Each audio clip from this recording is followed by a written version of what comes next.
À l'heure où je parle, nous avons quasiment tous des toilettes chez nous pour pouvoir faire nos besoins. Mais avant la chasse d'eau, qui a été inventée au XVIe siècle, c'était plutôt des chaises percées, des latrines ou encore des pots de chambre pour pouvoir se soulager la nuit. La chasse d'eau apparaît dans les habitations de Londres à partir du XIXe siècle et va se poser la question de la gestion des eaux usées.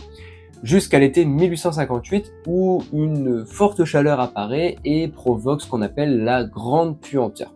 Une odeur si forte que les habitants vont fuir la ville en fait pour pas respirer ça. Dans ce Fast History, nous allons revenir sur cette période et pour éviter d'utiliser le mot excrément une trentaine de fois, je vais utiliser des noms de Pokémon. Et comme toujours, si la vidéo vous plaît, n'hésitez pas à liker, commenter, à partager la vidéo et également à vous abonner à la chaîne.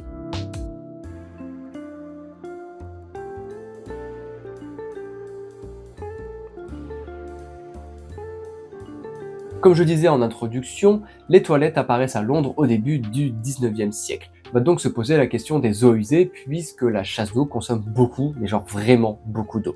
Le moyen le plus simple, c'est d'avoir une fosse d'aisance qui est une cuve qu'on va placer soit dans la cave, soit directement dans le jardin, qui va nous permettre de récupérer les bulles bizarres et les liquides. Le seul problème de cette fosse, c'est qu'elle n'est pas capable d'enlever les liquides elle-même. Elle doit donc être vidée régulièrement par ceux qu'on appelle les nightmen, qui vont venir donc la nuit pour vider les fosses d'aisance des citoyens. Les roucoules récupérés vont être ensuite revendus comme engrais d'origine humaine.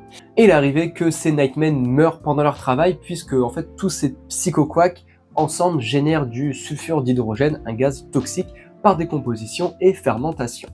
En plus des fosses d'aisance, il y a aussi un système d'égout mais qui n'est pas en très bon état. Aujourd'hui, quand nos eaux usées partent dans les égouts, elles partent en station d'épuration pour être traitées avant d'être rejetées dans la nature. À l'époque, c'est pas le cas. C'est-à-dire que les égouts rejettent directement les eaux usées dans le fleuve qui traverse Londres, donc la Tamise. Il y a aussi un problème de population à Londres au 19e siècle, alors un problème, surtout une croissance forte de la population qui passe de 1 million d'habitants au début du 19e à 3 millions à la moitié du 19e. Tout ça grâce à la révolution industrielle. En plus des noix de coco de plus en plus nombreux à être rejetés par les humains, parce que oui, plus il y a d'hommes, plus il y a de déchets. Il y a aussi une perte d'intérêt pour l'engrais d'origine humaine puisque le guano, qui provient des monsieur mimes d'oiseaux marins ou des chauves-souris, commence à être importé d'Amérique du Sud et il est plus simple d'utilisation que l'engrais d'origine humaine. Il y a aussi les nightmen qui vont augmenter les prix puisqu'il y a de plus en plus de population, les champs sont de plus en plus loin et pour compenser la perte de temps du trajet, augmente les prix. Sauf que les petits ouvriers ne peuvent pas payer les nightmen pour vider les eaux usées et donc vont commencer à les déverser dans les rues. La situation devient critique et il y a même un physicien qui s'interroge sur les conséquences que pourrait avoir ce tas de Magikarp qui stagne dans le fond de la Tamise. C'est Michael Faraday qui envoie une lettre au Times en 1855 en disant « La Tamise est un fluide brun, pâle, opaque de matière fécale et de déchets industriels.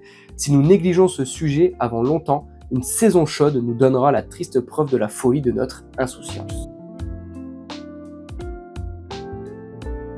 Et la prédiction arriva. En 1858, l'été est chaud et anormalement long. C'est-à-dire qu'on parle de températures allant jusqu'à 48 degrés au soleil et entre 30 et 35 degrés à l'ombre, ce qui est totalement anormal pour l'Angleterre. Depuis juin, le niveau de la Tamise descend jusqu'à être à sec en fait, fin juin, début juillet, laissant apparaître donc tout un tas de léviators accompagnés de cadavres d'animaux, mais aussi des déchets des industriels, c'est-à-dire par exemple des entrailles qui viennent des bouchers.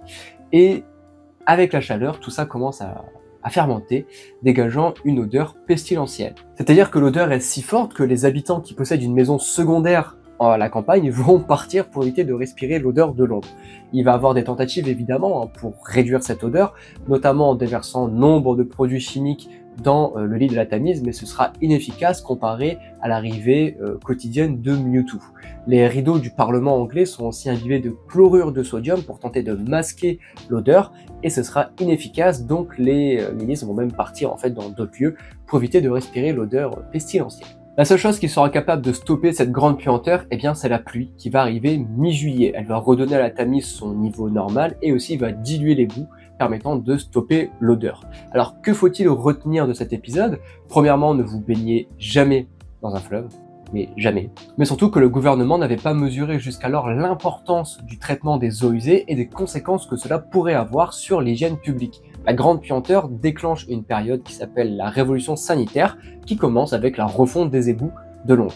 Le gouvernement débloque un budget de 3 millions de livres sterling pour le Metropolitan Board of Works qui va se charger de refaire les égouts.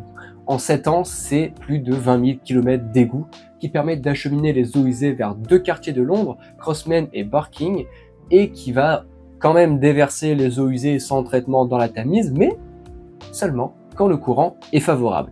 Cette refonte des égouts va permettre de faire une avancée dans l'hygiène publique. Mais il faut noter que le docteur William Budd publie un rapport à la fin du 19e siècle montrant que, à l'été 1858, il y a eu moins de maladies liées aux émanations putrides.